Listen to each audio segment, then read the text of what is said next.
Hi everyone.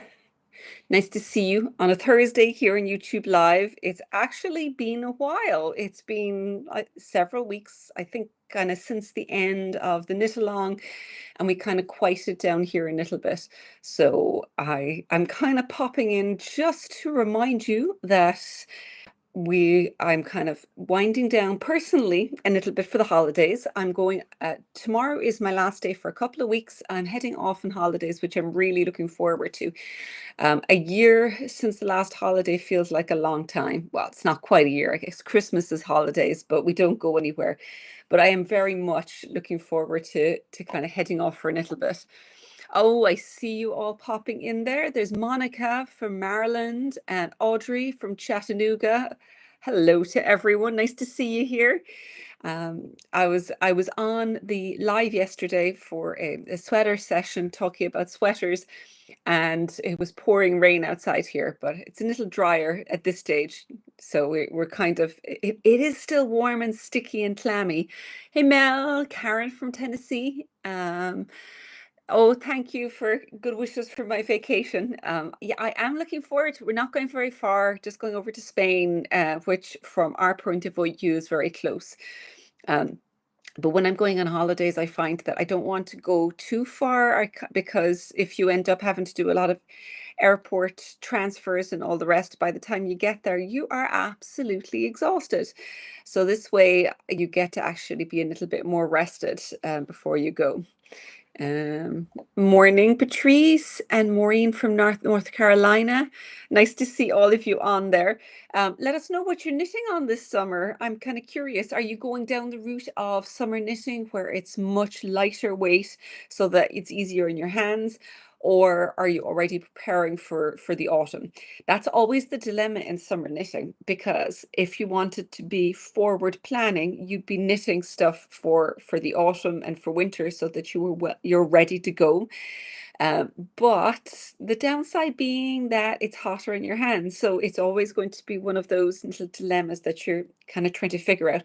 And that's my problem going away on holidays as well, is I've got about three different projects that I'm bringing with me. There's a nice basic sweater that I just did the outline of the design, but it's so basic that I shouldn't have to think too much about it when I'm traveling. So that's a really nice one, but it's heavy. It's in jas, and so it's going to be a little bit warmer. So we'll see how that goes. Also starting on a project, a little scarflet, where I've got two colors going, and I'd intended on starting it so that I could take it with me, but it's one of those addictive little knitting projects, and so I'm finding myself like sitting down at night going, it's like, oh, just one more repeat, just one more repeat. By the time I'm done, I'm going to be finished with it. I am contemplating bringing some yarn that I am quite in love with at the moment. This is the Tussa Tweed, which I'll talk a small bit about, but it's got a lovely feel to it, and I am eager to actually try knitting something in this. So I have no plan for this. I'm bringing needles and I'm bringing this yarn, but I don't know what I'm going to do with it. Probably something summery for next year. But this is basically I want to work with this. I'm going to throw it in and see what happens. It won't be anything complicated, because that's the number one rule for me on holidays. I'm sitting around talking with family. I want to have something in my hands, but I don't want to have to think about it too much. So yeah, I think I probably have enough. I might throw some sock yarn in too, so we'll see. um, Hey, from Texas, the sweater is, you like my sweater? Oh, thank you. I don't know which one you're talking about. The one I'm wearing. The one I'm wearing is holly blue, and it's in newest sport, and this is Hatter's Teal Party. And the one behind me is the Madison top, that is in Jaipur Peace Silk. So yeah, both of them are nice bright colors for sure.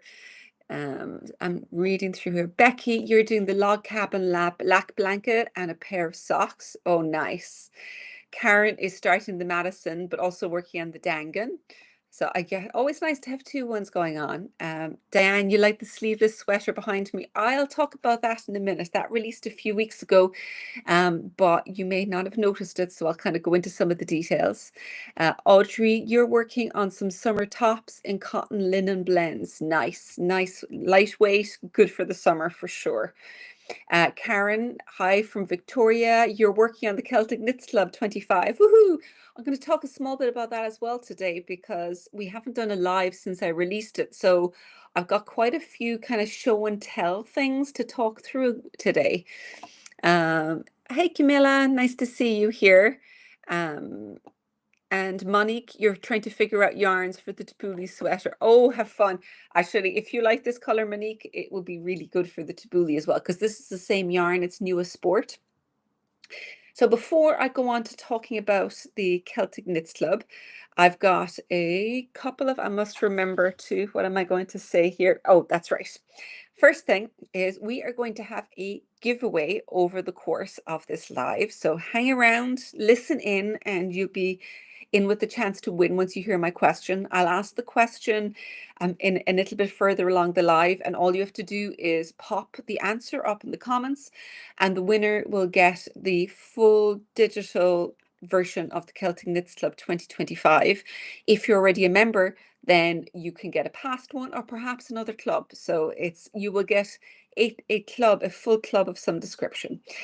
So I will say that later on, so don't worry, you won't miss it, and I'll make sure that I talk about what I'm going to ask as well. So all you have to do is listen.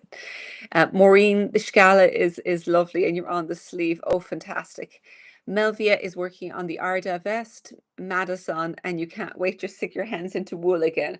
I know wool is such a pleasure to knit with, except for when the weather's warm, and then it requires a little bit of air conditioning, I think. So this over here, I'm going to pull it closer. Oh, this is the Madison top, and this is knit in a lace weight, knit very loosely silk yarn. It's 100% silk yarn, and that's why it's a piece silk, because it's one where they wait for the actual silkworm to leave the cocoon before they use it to actually spin the silk. So it still has a nice luster, and it's got the nice smoothness of that you'd expect from silk, and the heaviness. So when you wear it, it really drapes and flows, and it's just a pleasure to wear. It's knit from the bottom up, and it's got garter stitch stripes, so basically strips of garter stitch interspersed with stockinette stitch. And then there's also this wave here, and that's done. If you can see this here I'm not sure how good the actual camera is, but you've got short rows worked back and forth to create this slope here, which then means the garter stitch slopes up. And on the other side, you work back and forth to fill it in so that it stays the same height. Then it knits up to here with the garter stitch stripes, and you separate the front and the back of the body. And then I'm going to pull this out here. The sleeves, you knit the strip from side to side across the top of the sleeve panel here with some yarn overs on each side.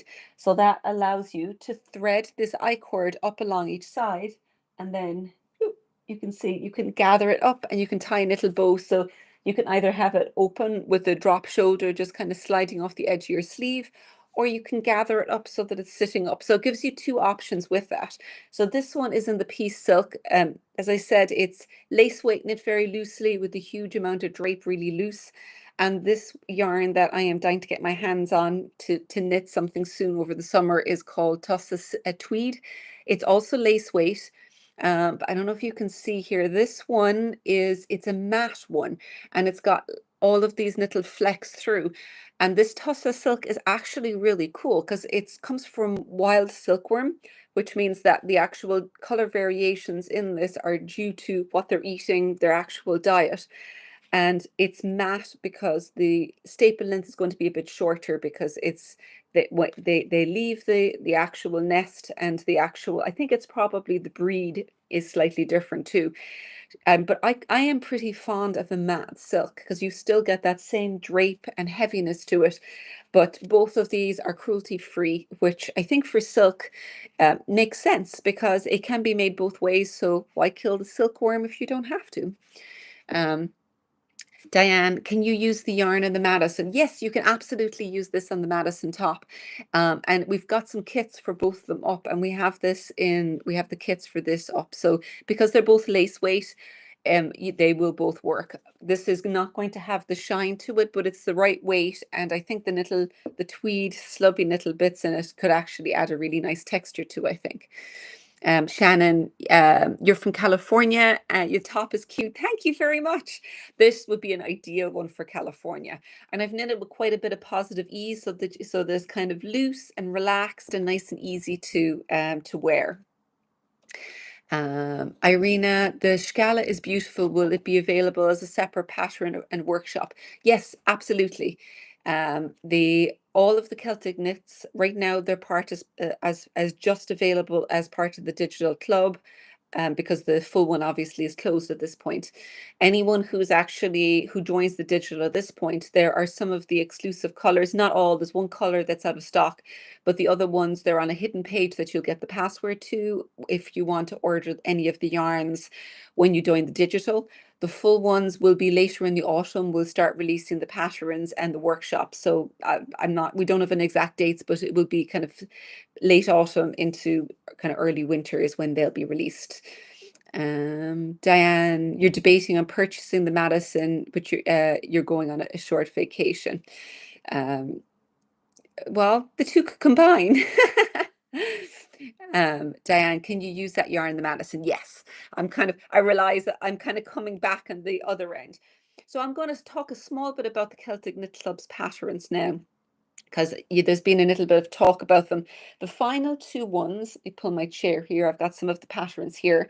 I'm going to go and cover over the Madison top, and I'm going to put the Scala cardigan on. So the final two ones are knit the Scala cardigan here, which I'm going to pop up on my lady here.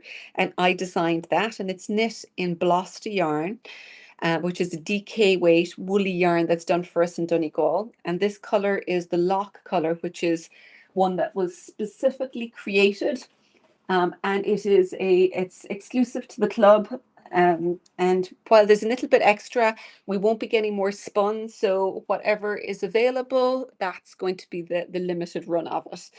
And the second one, also in Blosta, is a wrap, which is just glorious by Emer Early. So I love the cables of this. So both of these, the theme of this year's Celtic Knits Club was stone, and both of us approached it slightly different ways. So for Emer, let me hold this up. She was taking her inspiration as the Giant's Causeway, which you can really see. So that's anyone who has seen the Giant's Causeway or photographs of it.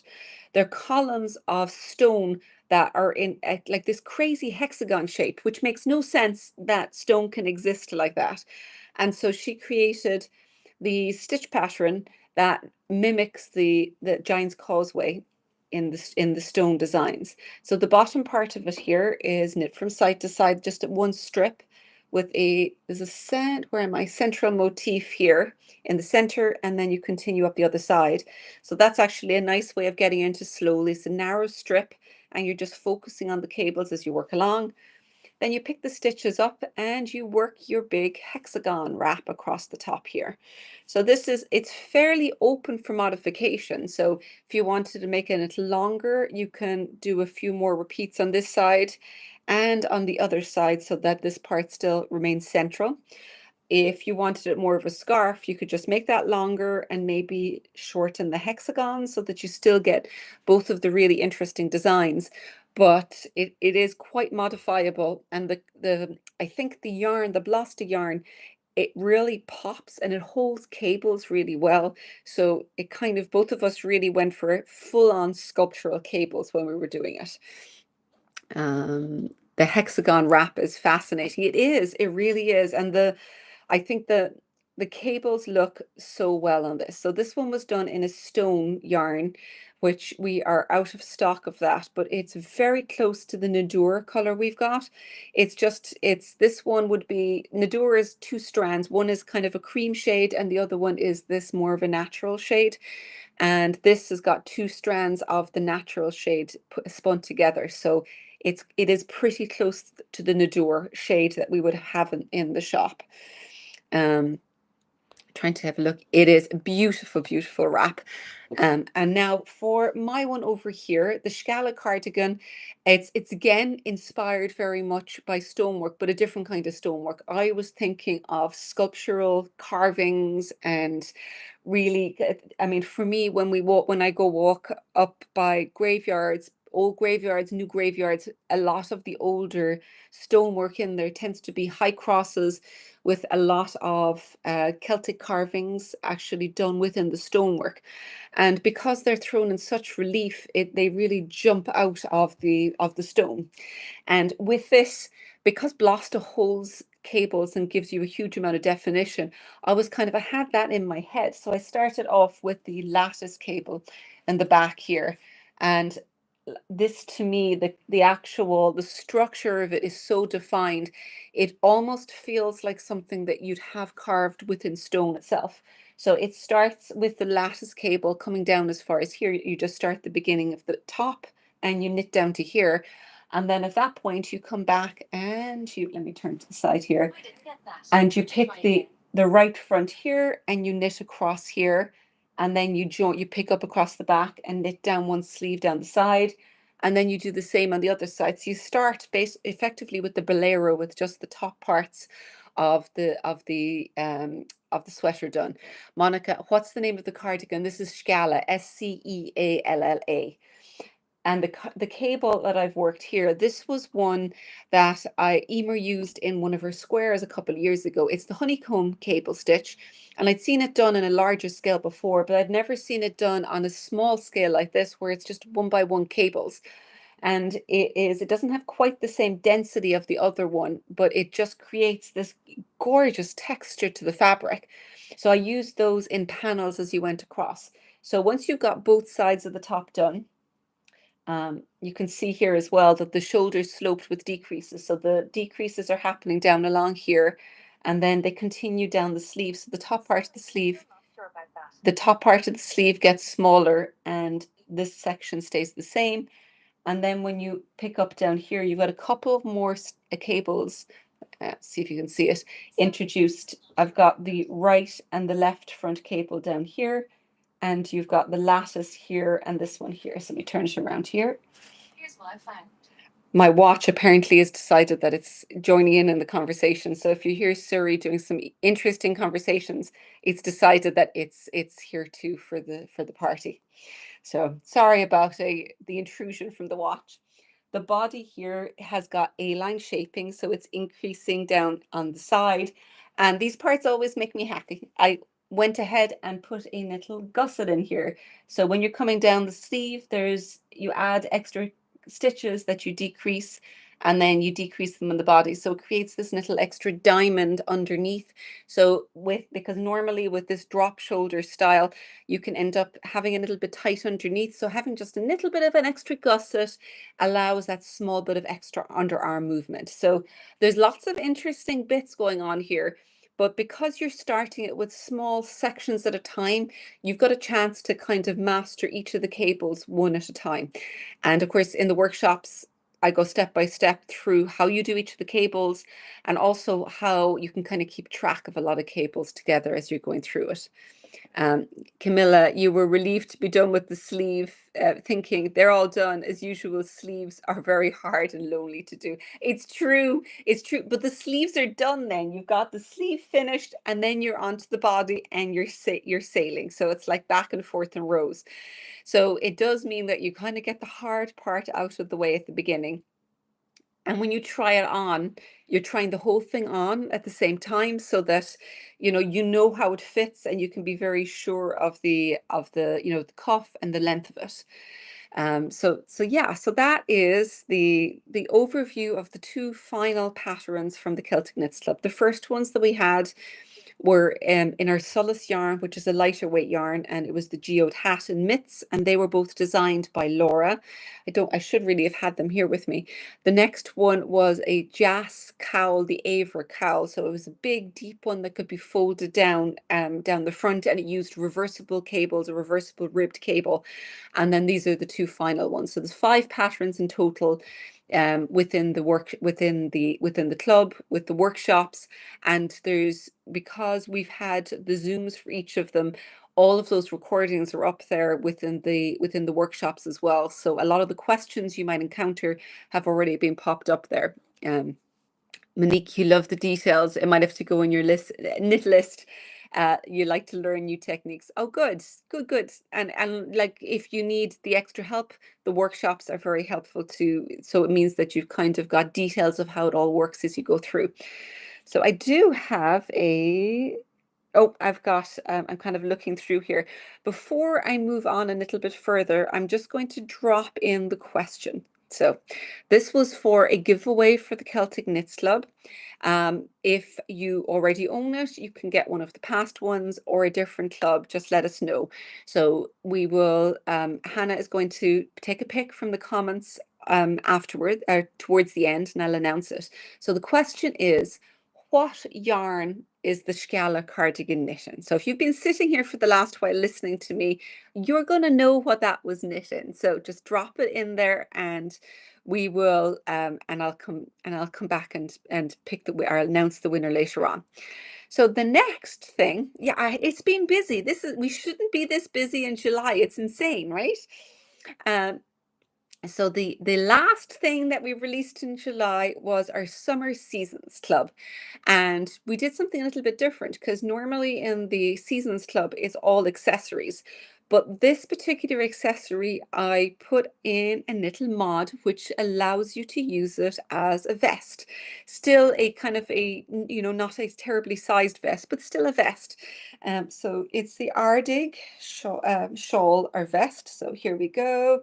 I come back here, and there is armholes worked so that you can actually throw it on as a vest. Ooh, here we go.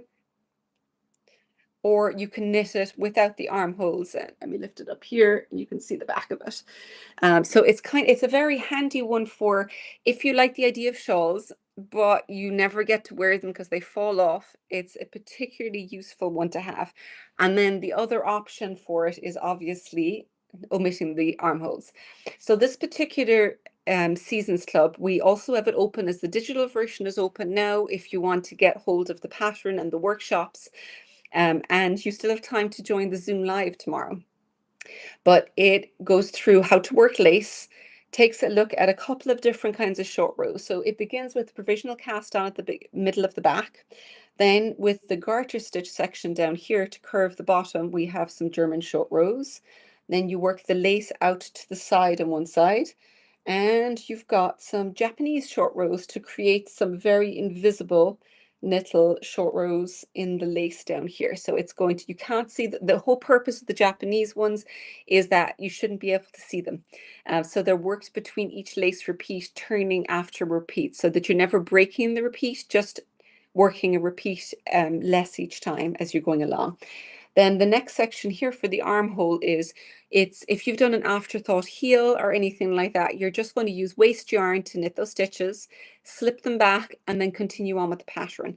And then when you want to put the armhole in, you just unpick the waste yarn, put the stitches from both sides that are released onto two different needles, and then you can do a bind off all the way around. So it's a really handy way of putting an armhole in somewhere that you just want to continue on with the pattern and come back and do it afterwards. And then all you need to do for it afterwards is just go ahead and do a bind off, because you just want a vest opening like this. You could obviously, if you want a little bit of a sleeve, you could actually knit a small bit down, but it's not necessary. So once you've put that opening in, or not put it in, as the case may be, then you're just working your way down with decreases on the lace here, and then a final garter stitch decrease. But the yarn that we knit this in is a Life in the Long Grass combination, 50% merino, 50% silk. So yeah, we're definitely heavy on silks. And the drape to it is great. So really it's got a real flow to it, is the best way to put it. If you want to knit this and you weren't in the club, something like their singles, this one here, it's 100% merino, but when you knit it, it actually does become quite heavy and has quite a little bit of drape to it as well. So if you're jumping in onto the digital afterwards, the singles could, I think, be a really nice option. It uses two skeins and it comes in a couple of sizes. So the one I've shown here was the larger size and it pretty much maxes out the amount of yarn. But there is a smaller size as well. But it's pretty modifiable as you go through if you want to make it shorter, you want to make it longer. Or if you even just wanted to make a wrap out of it from the middle, you could just go all the way out with the lace in one direction and all the way with the other side. So there's quite a bit of customization available. Um, we've just popped up the question up on the top here, and in a couple of minutes we'll be pulling the answer out here. Some of you may be kind of listening, waiting for the hints of what's to come, because of course we did drop the whole thing in the bottom here about what was coming up in the autumn. I know we've just talked about all of the various releases, but every year, if you've been with us for a while, you know that we do an autumn sweater knit along. And it's definitely the highlight of the year for me, and I think for a lot of you it kind of kickstarts your autumn knitting. So this year, what I've been working on is a um, a knit along. I'm doing an interesting construction. So I've been swatching in Blosta. So this is Blosta yarn here, and you may notice there's some brioche, but it's one color brioche, so it's pretty straightforward to work. And Blosta has got a nice bit of bounce to it, so it works really nicely with brioche without getting too dense. And I've just been playing with increases and decreases, and this was version number 1 getting started here, but it ended up a bit too big, and yeah, my neck was too wide, and so this one ended up being the starting one. I set it aside to be able to come back and look at. So there'll be some brioche, and I'm going to do something a little bit different. So have any of you come across a shoulder construction called contiguous shoulder construction?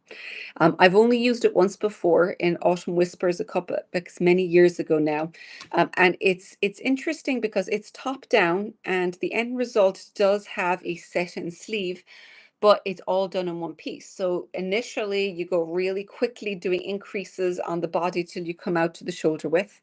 Then you swap over and you go back and forth to increase the sleeve, top of the sleeve. Then you knit all the way down with the sleeve and the body, and you finish with the final increases for the body at the bottom. So it means that there's a lot of different little things going on. And with the brioche, because the rate of increases are slightly different, this is why I had multiple versions, because there was a lot of experimentation. But the end piece, the end sweater, I finished it. We took photographs last weekend, and I really do like it. So later in well, not quite the autumn. Well, depends on some people. August, do you consider autumn? August, autumn. It would kind of be the traditional start over here, but it will be kind of mid-autumn, mid-August. We're going to be putting this on pre-sale, and then we'll be kicking off later in September with the actual knitting. But there will be more details about that as we go forward. I just wanted to get you orientated so you knew what was going to be coming in the autumn, and hopefully get a little bit excited. Diane, brioche. Karen is saying you love brioche. Oh, never tried brioche, but you'd love to try it. Diane, you love brioche. Melvia, it should be interesting with brioche. Yeah. Monique, you've heard of it. You just started reading up on the technique of contiguous shaping. Mel, you like the sound of it. Oh, good. Nancy, can the scala be lengthened with the amount of yarn in the packet bought with the club? Yeah, for sure. The scala, and it kind of depends a little on which size you're in, because for the club, you were in sizing blocks. So if you were on the smaller end of a sizing block, you'll actually have quite a bit of extra yarn. If you're on the upper end, you probably might be a little bit closer. But we were fairly generous with the yarn amounts for each segment. So because it's top down, you should probably have enough to knit it a little bit further. And because most of the rest of it is complete, you can actually just basically keep on knitting till you've done, because all you need is the front edges there. Deirdre, brioche is fabulous. You've just finished the spring project in brioche, really squishy. Absolutely. Oh, look, we have Nancy was saying, Nancy, we have just seen that you are the winner of the giveaway. I believe you are in the current club, but if there's one of the previous Celtic Knits club that you don't own, or if there's another club you'd want, just let us know. You can pop it up here, or we can send you on a message as well about it. But congratulations. Um, I'm looking down here. Audrey loves brioche for sweater as well. Um, you did that type of sweater once and it was fun. Oh, good. Glad to hear it. Camilla, brioche is amazing. You've two Easkura sweaters and you love them, so squishy. It's really nice, isn't it? I'm glad that you're all into brioche for a sweater with me. Nancy, you'd like another one. You've got the Celtic. Yeah, I thought because you were talking about the Scala, you have it. That's no problem. Take a look at the other ones and send us on an email at either shop@stonestitches.com or office@stonestitches.com and we'll get you sorted out. Becky, you like the sound of the autumn knit along. Excellent. Barbara, you bought the Bloston Ross, so you hope you've enough yarn. It'd be perfect for the upcoming knit along. Yeah, this will be amazing in the Ross, I think. Really, a real showstopper. We have a little extra, but like you'll know in a few weeks' time if the yardage you've got is going to work. Patrice, you've never tried brioche, so interest is charged. Excellent. I have to say that I'm glad you're all on board because brioche and contiguous shoulder are some of you maybe new to some of you. So I kind of like having something a little bit fun and a little bit different for the autumn knit along. But it's actually easier to work than I had anticipated. Figuring out the maths, that was the tricky part, but the actual working is pretty smooth. And brioche worked back and forth in rows for the first part is very straightforward. So, and I've got, like, as I was going through, there was lots of little tricks that I was kind of using as I was with joining it in the round from there and making it a little easier to make it seamless that I can share with you along the way as well. Karen, you've done 2-color brioche. Then you should have no problem with 1-color brioche. Francis, you've just finished Ravi. Scala construction is very similar. You're looking forward to trying it. It's actually, if you've done Camilla, this is almost the same as the Camilla construction technique. I've just made it a little bit looser in the upper arms because that one, sometimes it was a little tight in the upper arms, whereas this is a little bit more generous. Irina, you're excited about the Scala cardigan. Oh, good, good, good. All right. Well, I think that I've got you all sufficiently excited for the upcoming autumn just in time for me to head off on holidays. I will see you in autumn. Somewhere in the middle of August, we'll have another live again, but we'll make sure to post it up. It's going to be Hannah, who is on here, and you'll see her kind of popping in and out of our social media. She is going to be holding the fort down from a social media point of view. And you all probably know Laura from the shipping. So if anything from a shipping or shop point of view will be Laura. So between the two of them, I think you are in very good hands for the next few weeks. Bye, everyone.